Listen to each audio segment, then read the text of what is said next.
Buenos días, mis hermanos, sean bendecidos en el nombre de Jesús. El hermano Osvaldo, como en cada en vivo, como en cada video, como en cada enseñanza, transmitiendo desde Buenos Aires, Argentina. Hoy para un nuevo video, una nueva parte que vamos a ver de esta miniserie que estamos haciendo, hablando de varias cosas, hablando de Roma, hablando de los inicios del cristianismo, de la fundación de Roma también. Y vamos a ir hablando en videos posteriores sobre Pedro, sobre si fue Papa Pedro, si Pedro la roca, vamos a hablar de la Virgen María, todo centrado en lo que es Roma, básicamente. Y bueno, hay muchas cosas para hablar de todo lo que es Roma, como les dije, son muchas cosas para hablar.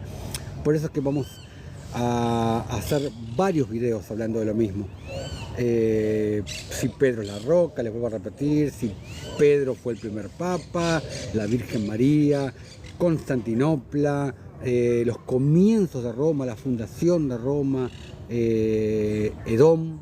Es todo un conjunto de cosas que vamos a ir viendo en el transcurso de todos estos videos, como los que ya hemos visto. Por ejemplo, el primero, que se llamó Cristiantinopla, haciendo alusión a Constantino, a Constantinopla, perdón, y el cristianismo también, haciendo alusión a un conjunto de cosas. Y hoy venimos con un nuevo video, una nueva parte de esta miniserie, titulado Lobo suelto, cordero atado. Para mis compatriotas argentinos, por ahí se les va a hacer familiar el nombre. Pero bueno, acá estamos en esta hermosa mañana de abril. Está un poquito nublado, hay alguna amenaza de lluvia, pero yo personalmente creo que no va a llover. Hay una temperatura muy agradable. Así que bueno, nos vamos a ir metiendo de lleno en lo que es esta enseñanza que vamos a ver hoy, que es toda una continuación de lo que venimos viendo de los videos anteriores. Vamos a continuar con la misma temática que vimos en los videos anteriores. Entonces, hablando de lo que era Constantinopla, de lo que era Constantino, en el imperio bizantino, me entró algo en el ojo, en el imperio bizantino, hablando de lo que eran los emperadores en ese entonces. En esa época, se pensaba que los emperadores en sí habían sido elegidos por Dios para gobernar, que agarraba Dios, ponía a X emperador para gobernar. A ver, Dios permite que ciertos gobernadores, por ejemplo, hablando de este caso en particular, ¿no? Dios permite que algunos gobernadores gobernaran Roma, como en ese caso. Pero es muy distinto a que sea voluntad de Dios. Una cosa es que Dios permita, otra cosa que sea su voluntad. Como por ejemplo, lo que pasó con Job. Si no lo has leído, vea el libro de Job y lee la historia de Job. No fue voluntad de Dios lo que aconteció con Job. Dios permitió que el enemigo hiciera lo que hizo en la historia de Job, pero no fue voluntad de Dios. Pero hubo un propósito del Señor para todo lo que aconteció de la mano de Satanás, todo lo que le aconteció a Job.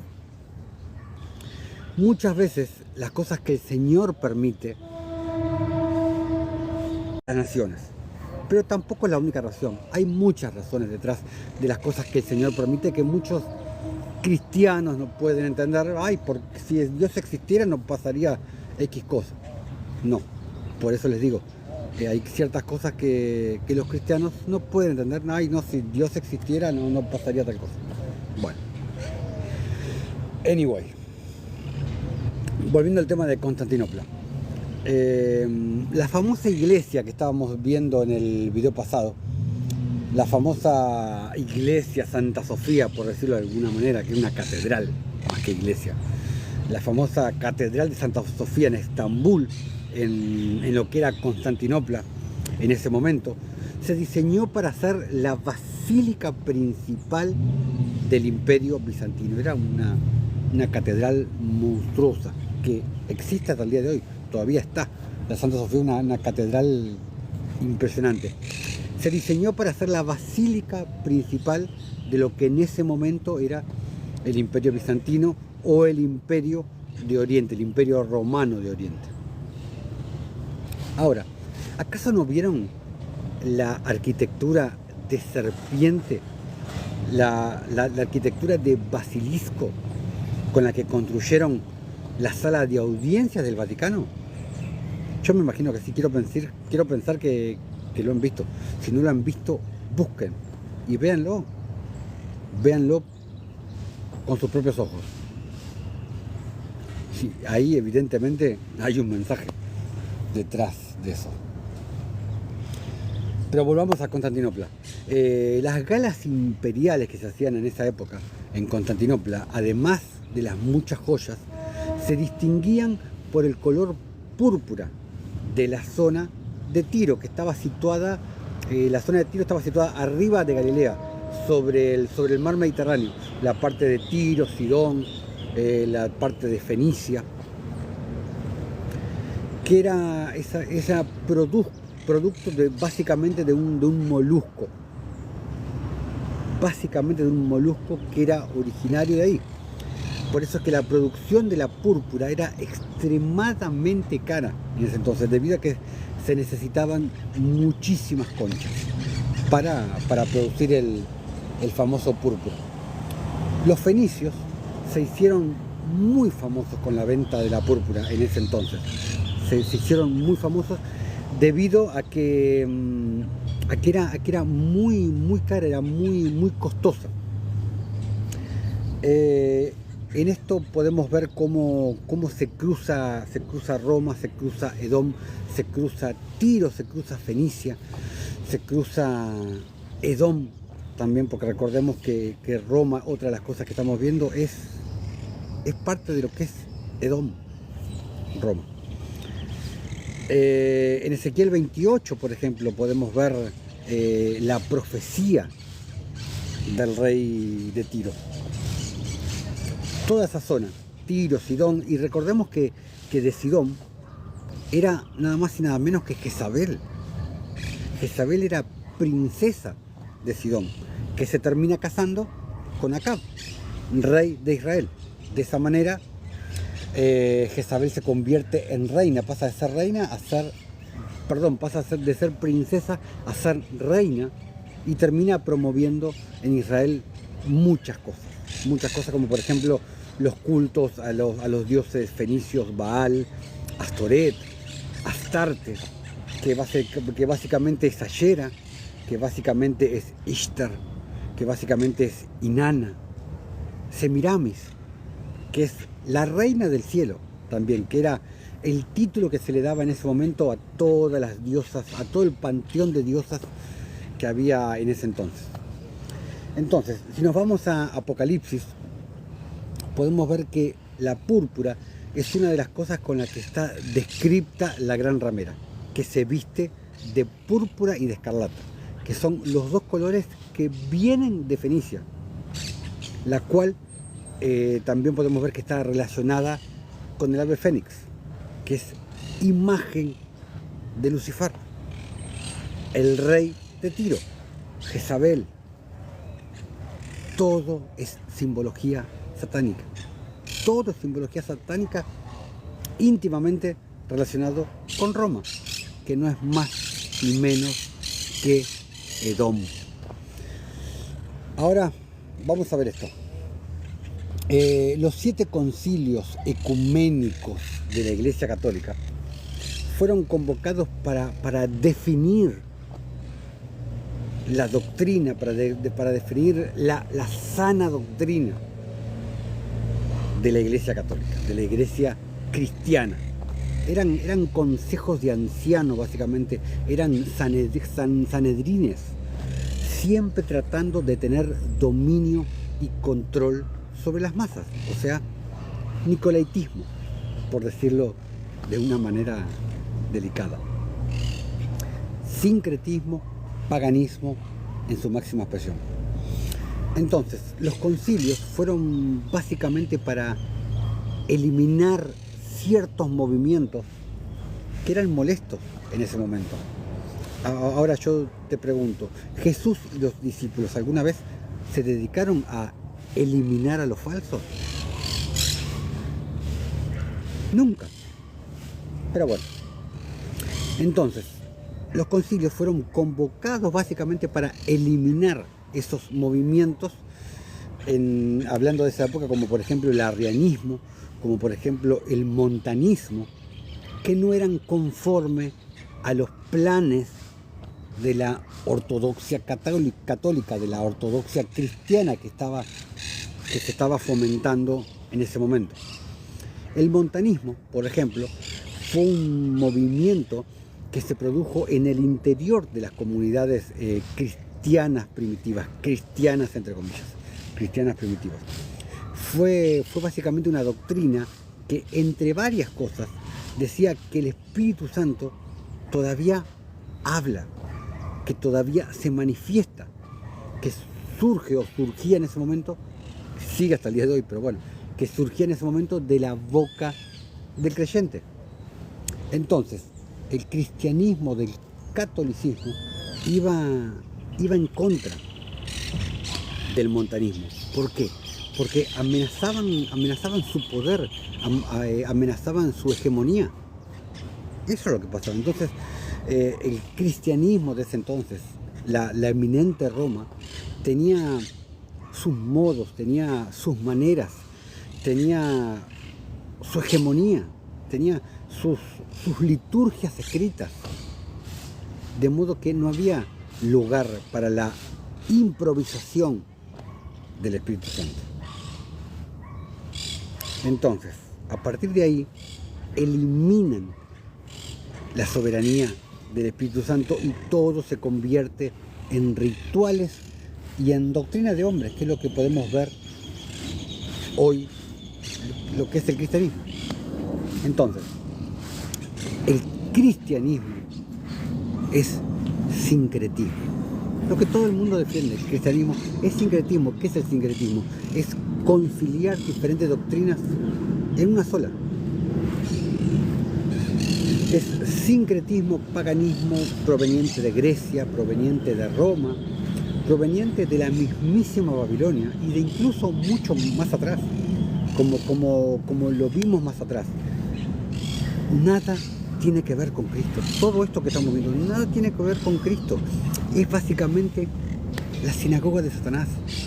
Es totalmente antagónico a las enseñanzas que impartía Jesús con los apóstoles, con los discípulos. Es un sistema de control mental, es un sistema de gobierno sobre las mentes, de ahí viene la palabra gubernamental, control mental, gobierno de control mental, que es básicamente anticristo. Y eso es lo que vemos hoy en día.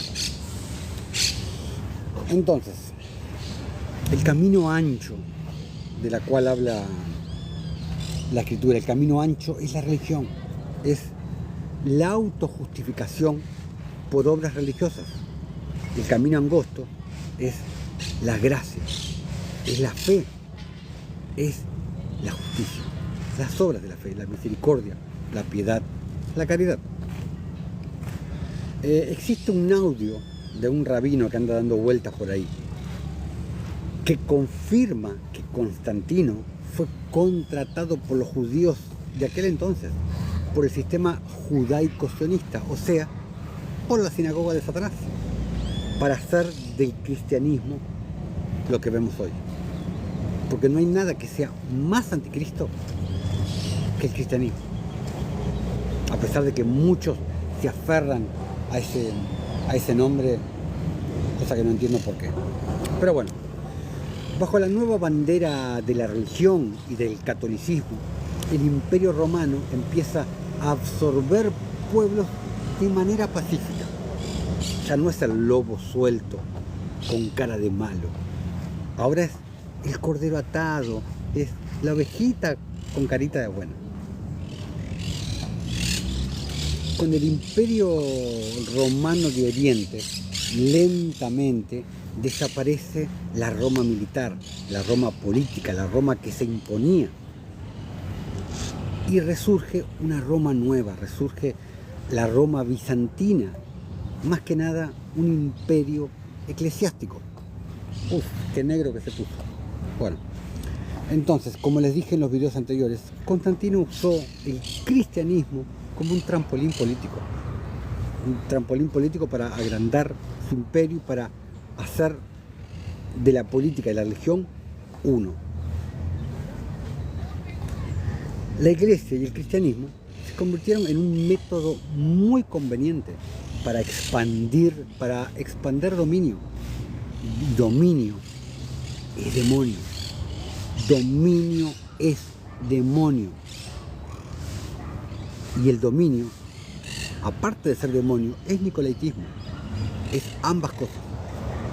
Entonces, Constantino usó tantos ritos paganos como cristianos al dedicar Constantinopla, porque cuando Constantino fundó Constantinopla, dedicó Constantinopla, usó fórmulas mágicas y paganas para proteger las cosechas, para curar enfermedades. Y todo esto no lo estoy... A ver, esto no sale de nada, no sale de la imaginación de nadie. Muchas de las cosas que estoy hablando los puedes ver en fuentes, como por ejemplo el libro César y Cristo, del historiador, escritor y filósofo Will Durant, por ejemplo. Y hay muchas otras fuentes como los historiadores Tácito, como Suetonio, como el mismo Josefo. Acá no hay ningún invento. Entonces, al día siguiente de la primera ley dominical, Constantino hizo otra ley para los adivinos paganos, la cual favorecía claramente el paganismo. Perdón, en esta ley no se menciona al cristianismo y al domingo se lo llama el venerable día del sol. No se lo llama el día de Dios, el día de los cristianos, no, el venerable día del sol, que no es otra cosa que adoración a Mitras, adoración al sol invictus, como lo empezamos a ver en el video pasado, en el vivo pasado. Entonces Constantino impulsó el domingo como día de reposo, lo que vemos hasta el día de hoy en la mayor parte del cristianismo, contrario a lo establecido por Dios, que el día de reposo en el antiguo pacto comenzaba con cada luna nueva. ¿Por qué? Porque en ese entonces el mundo se regía por un calendario lunar y no por un calendario solar como lo vemos hoy en día, que fue todo premeditadamente, todo armado con saña y con mala intención, por supuesto. Hasta que llegó el Papa del cristianismo, Don Constantino, y decretó: descansen en el venerable día del sol, el sol Dominus, el sol Invictus, como lo hemos visto anteriormente. Y a partir de ahí empezó la historia del domingo. Entonces, cuando Constantino emitió las leyes dominicales, ¿era un cristiano? Yo les pregunto, ¿Constantino era un cristiano? Con todo lo que venimos viendo, que fue lo que nos ha vendido Roma. Claro que no. Todavía tenía el culto del Sol Invictus, todavía tenía el culto del mitraísmo. En ese mismo momento, él estaba restaurando y embelleciendo el templo del Sol Invictus, del mitraísmo, que lo había heredado de su padre y de su madre, y su madre, que había sido, como lo vimos en el vivo anterior, había sido sacerdotisa del mitraísmo. Entonces, el objetivo de Constantino y de los altos funcionarios de la iglesia era lograr una paz unificada, muy ecuménico, ¿no es cierto?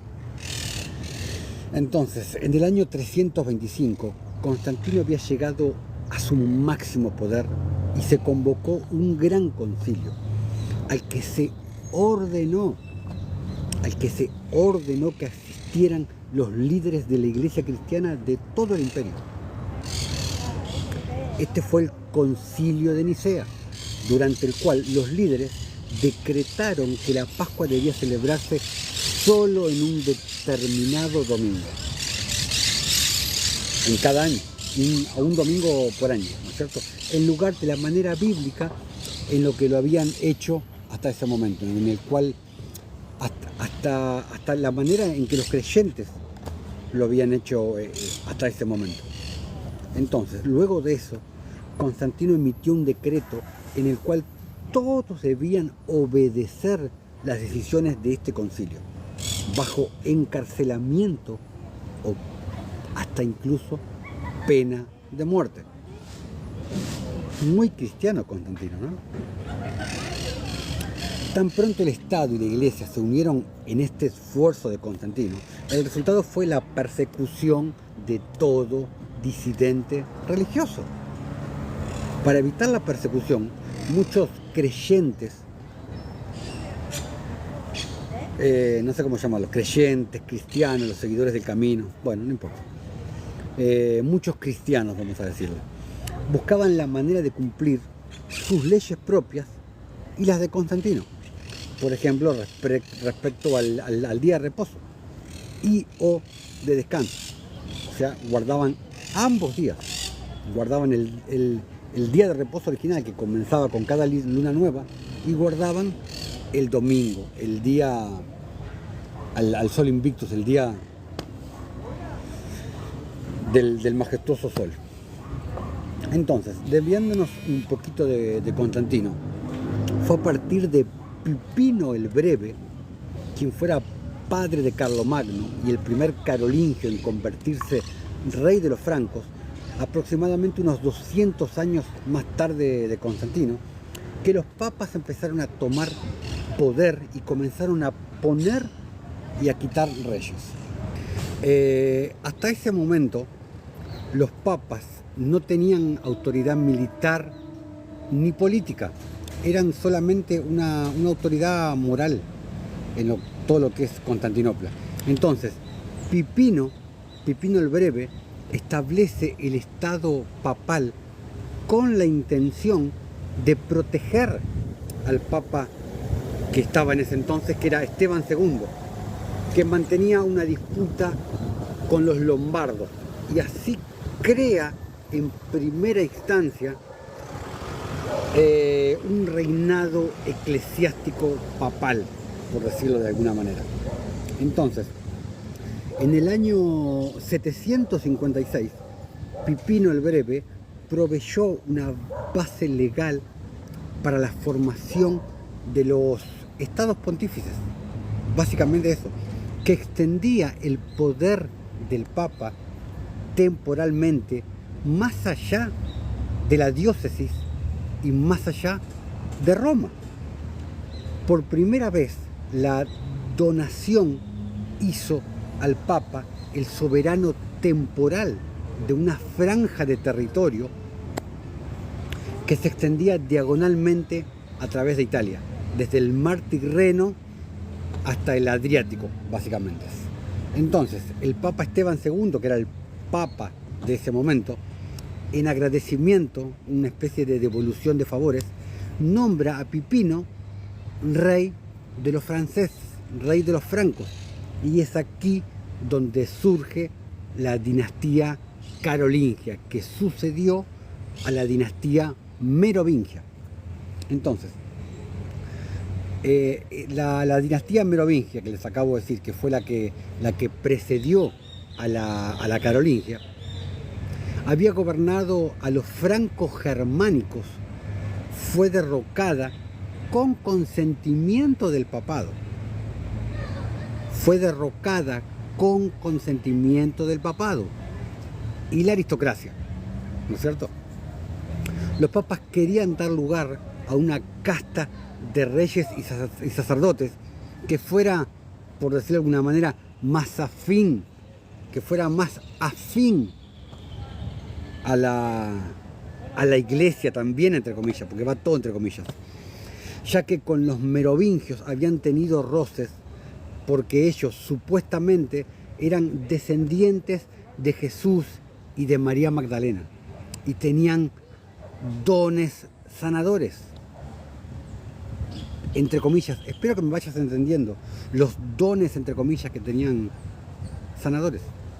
Entonces, para el año 800, el hijo de Pipino el Breve, que terminó siendo el reconocido Carlomagno, es coronado emperador de Roma por el Papa León III.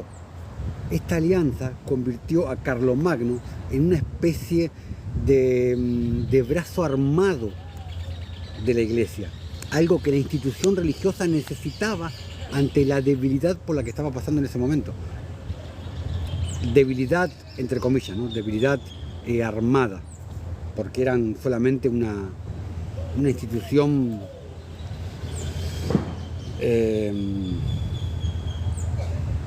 no civil, o sea, era una institución religiosa, por lo menos ese era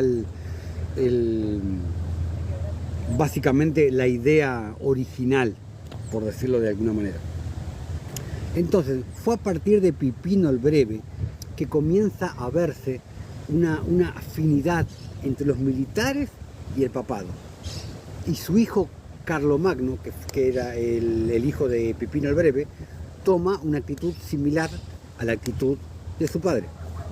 Entonces, empezamos a ver una amalgama, una unión entre los dos poderes, entre el poder eclesiástico y el poder armado. O sea, vamos viendo cómo se va consolidando el imperio romano en una iglesia poderosa, en una iglesia beligerante, una iglesia que quita reyes y que pone reyes, una iglesia con poderío militar. Lobo disfrazado de oveja, lobo suelto, cordero atado. Bueno, vamos a ver un poco de escrituras, porque hasta ahora no hemos visto escrituras, pero bueno, me metí para hablar de historia, porque era mucho para hablar, es mucho para hablar.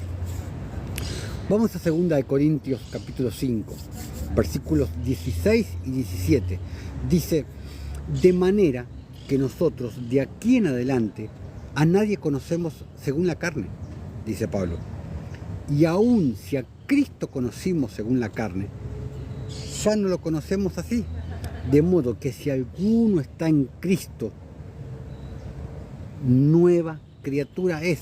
Las cosas viejas pasaron, y aquí todas son hechas nuevas. Las cosas viejas pasaron, y aquí todas son hechas nuevas. Pero ¿qué pasa con el cristianismo? El cristianismo desecha las cosas nuevas y vuelve a lo viejo, a lo que fue desechado por Dios. Por ejemplo, los templos, las iglesias, la ley de Moisés, etc. ¿Por qué ocurre esto? Roma tenía muchas religiones en ese entonces, en la época de Constantino, de Carlomagno. Roma tenía muchas religiones, tenía un tremendo panteón de dioses, tanto griegos como romanos. Entonces, terminaron fusionando, terminaron amalgamando las naciones, las culturas, las religiones y los dioses. Eso fue lo que pasó. Entonces, hasta Constantino, vimos que la iglesia, la verdadera iglesia, el pueblo de Dios, los seguidores del camino, como está atestiguado 5 veces en Hechos de los Apóstoles, que eran los seguidores del camino, era el nombre de los verdaderos creyentes, no los cristianos. Los seguidores del camino no estaban encerrados en templos muertos, en templos hechos con piedras muertas. Los seguidores del camino, los creyentes, estaban en las calles ejerciendo su sacerdocio. No el sacerdocio arónico levítico, el sacerdocio eterno de Melquisedec, conforme a la voluntad y al propósito de Dios. Ya hablaremos más adelante sobre nuestro sacerdocio de Melquisedec. Vamos ahora a Amós 5. Amós 5. Vamos a leer a partir del versículo 4. Dice, pero así dice el Señor a la casa de Israel. Dice, buscadme y viviréis, y no busquéis a Betel, ni entréis en Gilgal, ni paséis a Berseba, porque Gilgal será llevada en cautiverio, y Betel será deshecha. Entonces, estos eran los cultos idólatras en Israel de ese entonces. Tenían al becerro, tenían a la serpiente, el culto luciferiano, siempre poniendo su mirada en imágenes, en ídolos. A ver, el truco más astuto que Satanás le jugó a la humanidad es hacerles creer que estaban adorando a Dios, cuando en realidad lo estaban adorando a Él. Versículo 6. Buscad al Señor y vivid, dice la palabra. Entonces, ¿y cómo lo encuentras al Señor? Haciendo justicia, según lo dice, por ejemplo, Isaías 58, versículo 2. Dice, que me buscan cada día, y quieren saber mis caminos, como gente que hubiese hecho justicia y que no hubiese dejado la ley de su Dios. Entonces, haciendo justicia, encuentras al Señor. Haciendo justicia, encuentras el camino del Señor. Haciendo justicia, cumples con la ley de Dios. No lo digo yo, lo dice la palabra.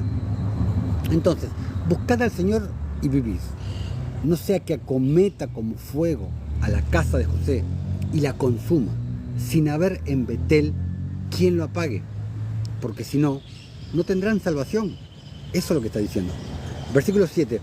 Los que convertís en ajenjo el juicio y la justicia, la echáis por tierra. O sea, los que convierten la justicia en algo amargo y la desechan.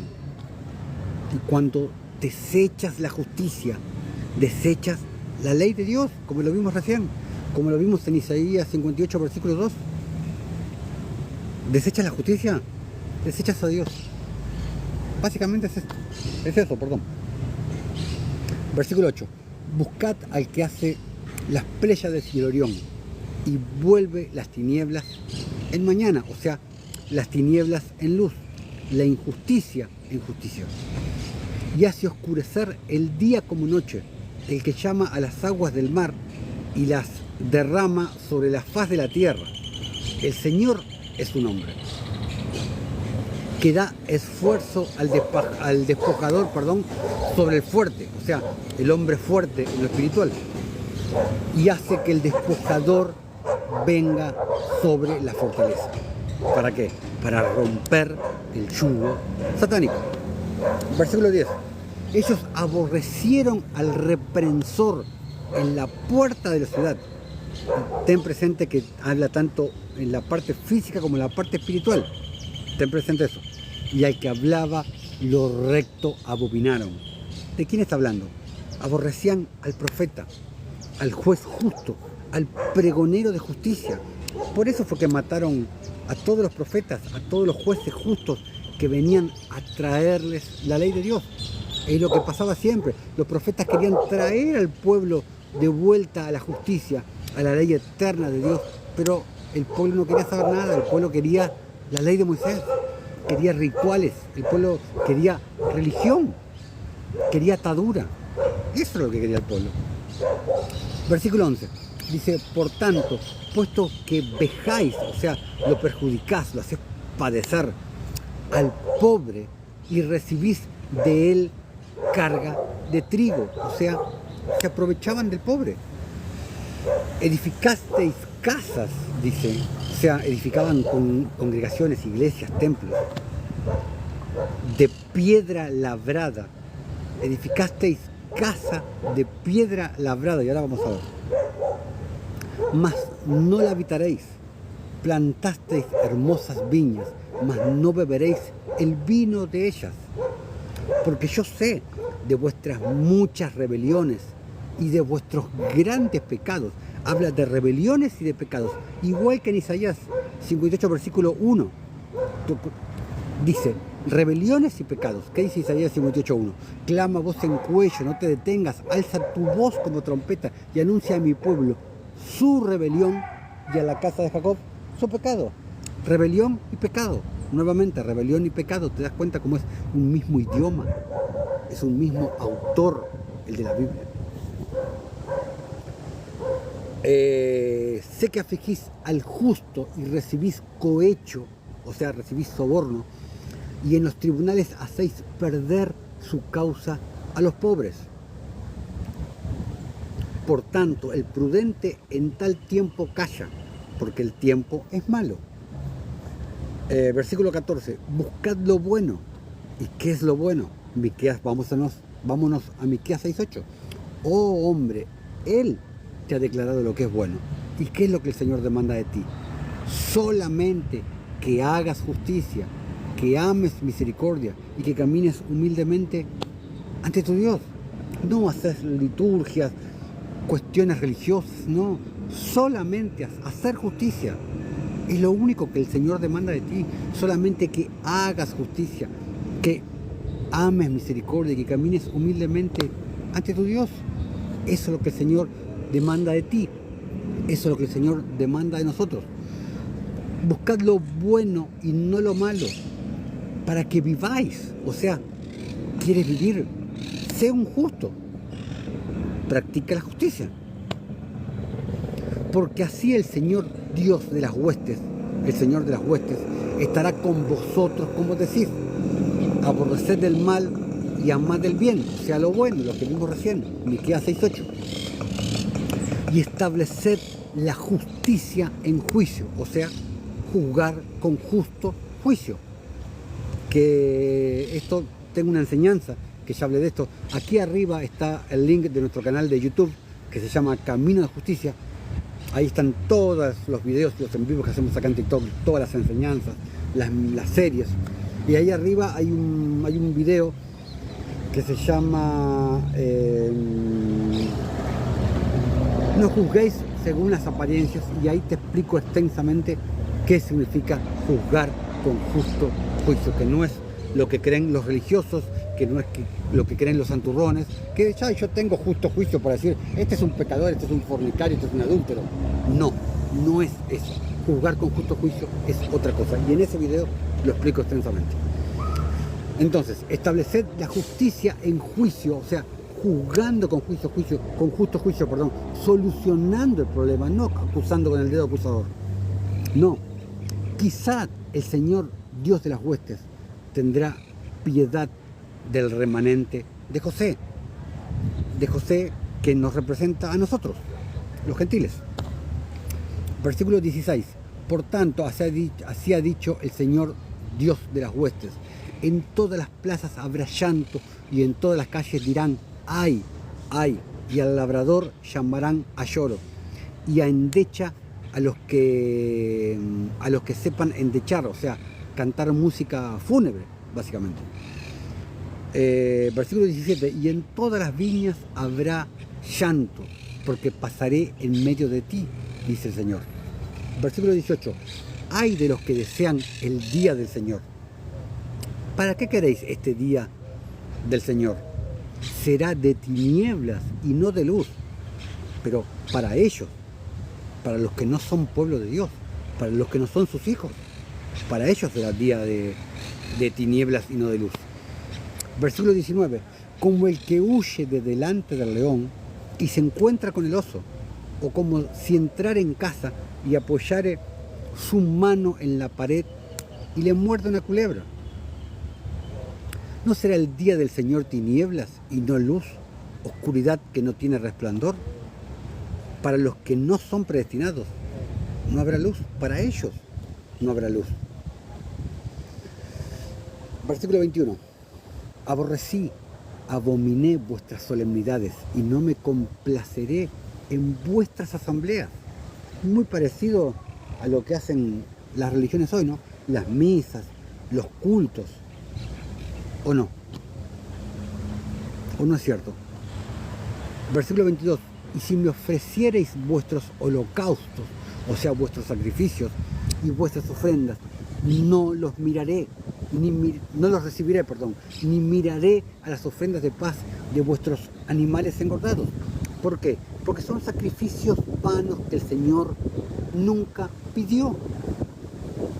Versículo 23. Quita de mí, presta atención a lo que dice, quita de mí la multitud de tus cantares, pues no escucharé las salmodias de tus instrumentos. Para los que creen que el rock cristiano es la única y es la mejor manera de alabar al Señor. Versículo 24. O sea, quita de mí la multitud de tus cantares, no escucharé las salmodias de tus instrumentos, quítalo de mí. Pero en su lugar corre el juicio como las aguas y la justicia como un impetuoso arroyo. O sea, no como un chorrito de agua, no, corre el juicio como las aguas y como un impetuoso arroyo. Eso es lo que te está diciendo el Señor. Este es el sacrificio que a Dios le agrada. Este es el sacrificio que a mí me agrada, dice el Señor. No quiero un chorrito de domingo de una vez por semana. Quiero un río de agua viva todos los días. Eso es lo que el Señor demanda de ti. Eso es lo que el Señor demanda de nosotros. Versículo 25. ¿Me ofrecisteis sacrificios y ofrendas en el desierto en 40 años, oh casa de Israel? Antes bien llevabais el tabernáculo de vuestro Dios, Moloch y Kium, que Kium es otra manera de llamar a Caín. Ídolos vuestros, la estrella de vuestro Dios, de vuestros dioses, que os hicisteis. O sea, ¿qué está diciendo el Señor? Ni los sacrificios eran para mí, ni eran los sacrificios que a mí me agradan. Versículo 27. Os haré pues transportar más allá de Damasco, ha dicho el Señor, cuyo nombre es el Señor de las huestes. Entonces, ¿cuál es el sacrificio que el Señor demanda de nosotros? ¿Cuál es la ofrenda que el Señor demanda de nosotros? Juicio y justicia. No hay otro. No hay otro. Juicio y justicia es lo que el Señor demanda a nosotros. Proverbios 21, 3 también te lo dice. Creo que Marcos 13 creo que también. Juicio y justicia es más agradable al Señor que todo sacrificio. Por Dios, entiéndanlo de una vez. El Señor no quiere actos religiosos, no quiere ceremonias religiosas. El Señor demanda a nosotros juicio y justicia para así cumplir la ley de Dios. Isaías, capítulo 1, versículos del 10 al 20, dice: príncipes de Sodoma, oíd la palabra del Señor, escuchad la ley de nuestro Dios. Pueblo de Gomorra. El profeta está comparando a Jerusalén con Sodoma y con Gomorra. Llama a los príncipes de Jerusalén, los llama príncipes de Sodoma, y al pueblo lo llama pueblo de Gomorra. ¿Por qué los compara con Sodoma y Gomorra? Porque tienen las mismas características de Sodoma y Gomorra. Y esto ya lo he explicado en otros videos, después voy a repetir. Aquí arriba está el link de nuestro canal de YouTube, Camino de Justicia. Ahí van alojados todos estos en vivos, enseñanzas, series, van todas alojadas ahí arriba. ¿Por qué el profeta dice príncipe de Sodoma, pueblo de Gomorra? Los está comparando con Sodoma y Gomorra. ¿Por qué? Porque Jerusalén practicaba las mismas cosas que Sodoma y Gomorra. ¿A qué hago mención? ¿A la sodomía? ¿A los pecados sexuales? No. Eso no fueron las causas por las cuales Sodoma y Gomorra fueron destruidos. Eso es lo que te van a decir en las religiones.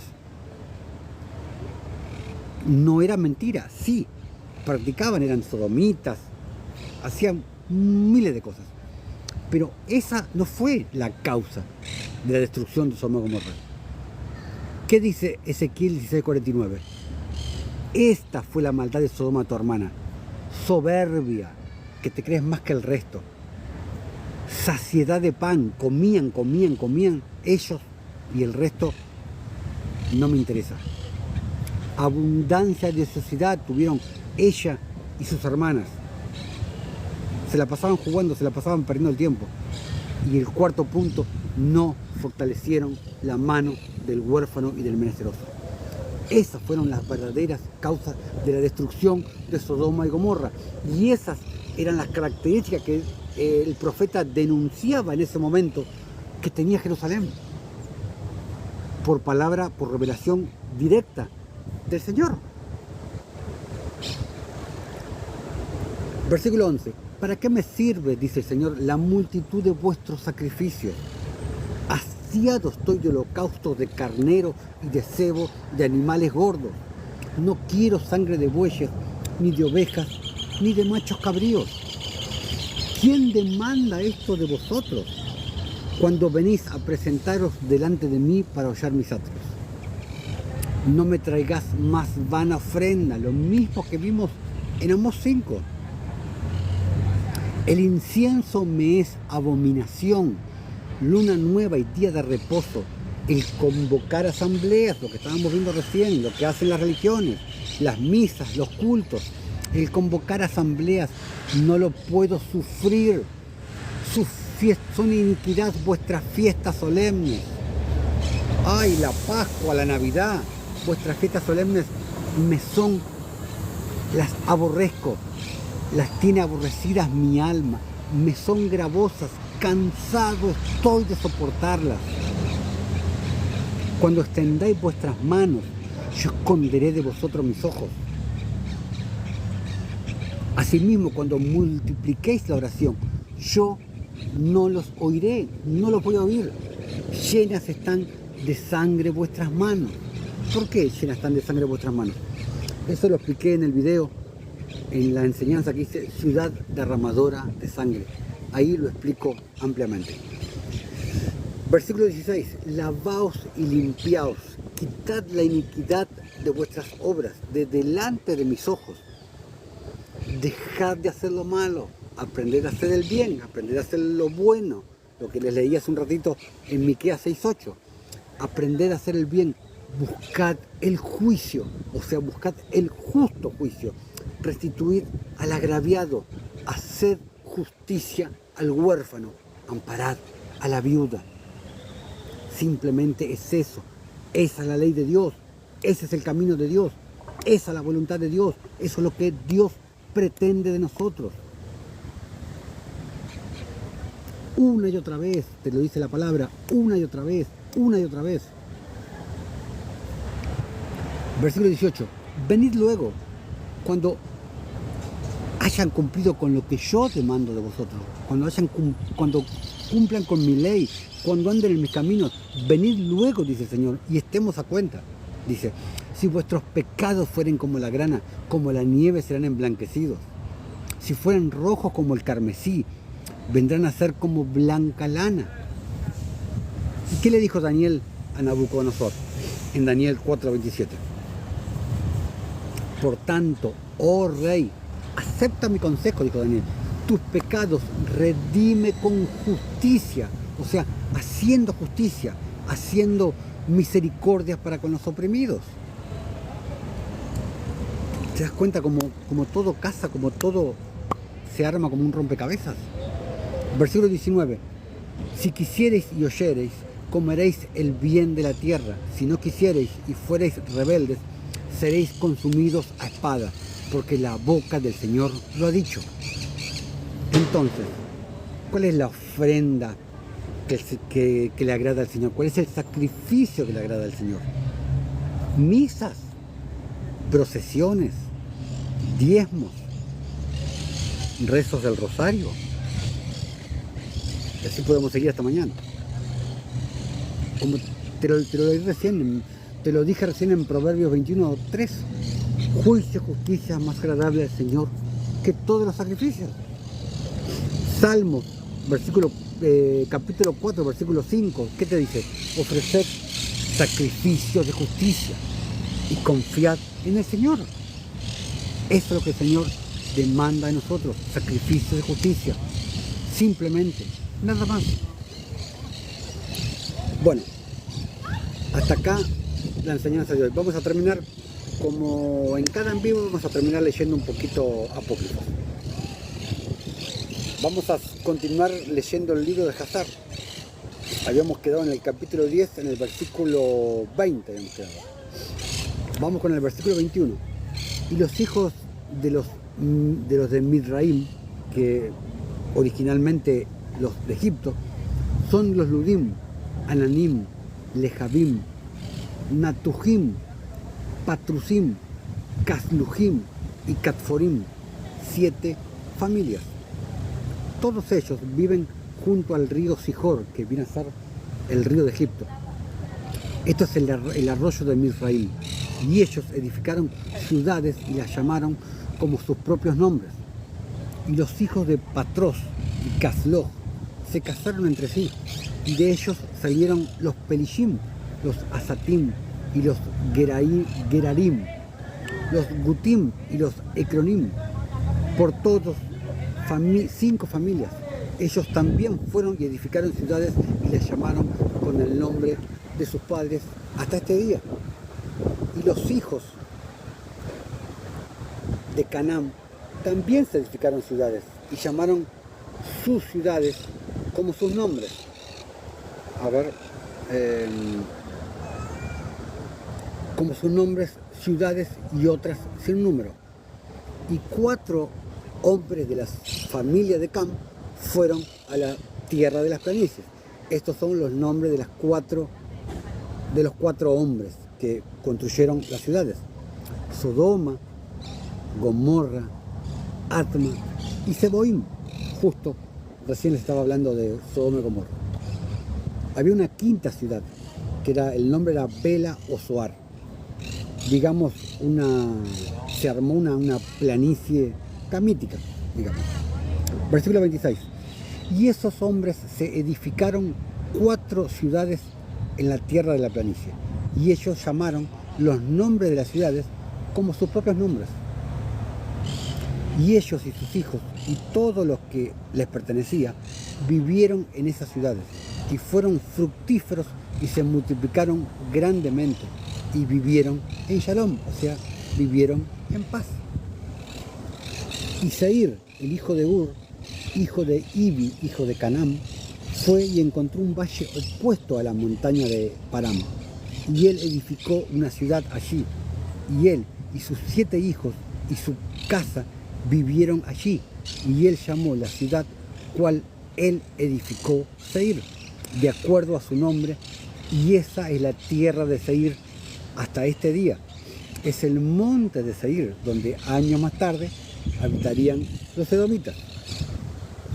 Y estas son las familias de los hijos de Cam, de acuerdo a sus lenguajes y ciudades, cuando ellos fueron dispersos a su país después de la torre. Bueno, queridos hermanos, amados hermanos, vamos a dar por concluido este en vivo en el día de hoy, y les recuerdo que en el próximo en vivo vamos a estar continuando hablando sobre Roma, sobre Constantino, los inicios del cristianismo, y vamos a ir con Pedro, con la Virgen María, y vamos a hablar con todo lo que a Roma concierne. Hay muchísimo para hablar y muchísimo para aprender. Les vuelvo a recordar, aquí arriba está el link de nuestro canal de YouTube, que se llama Camino de Justicia.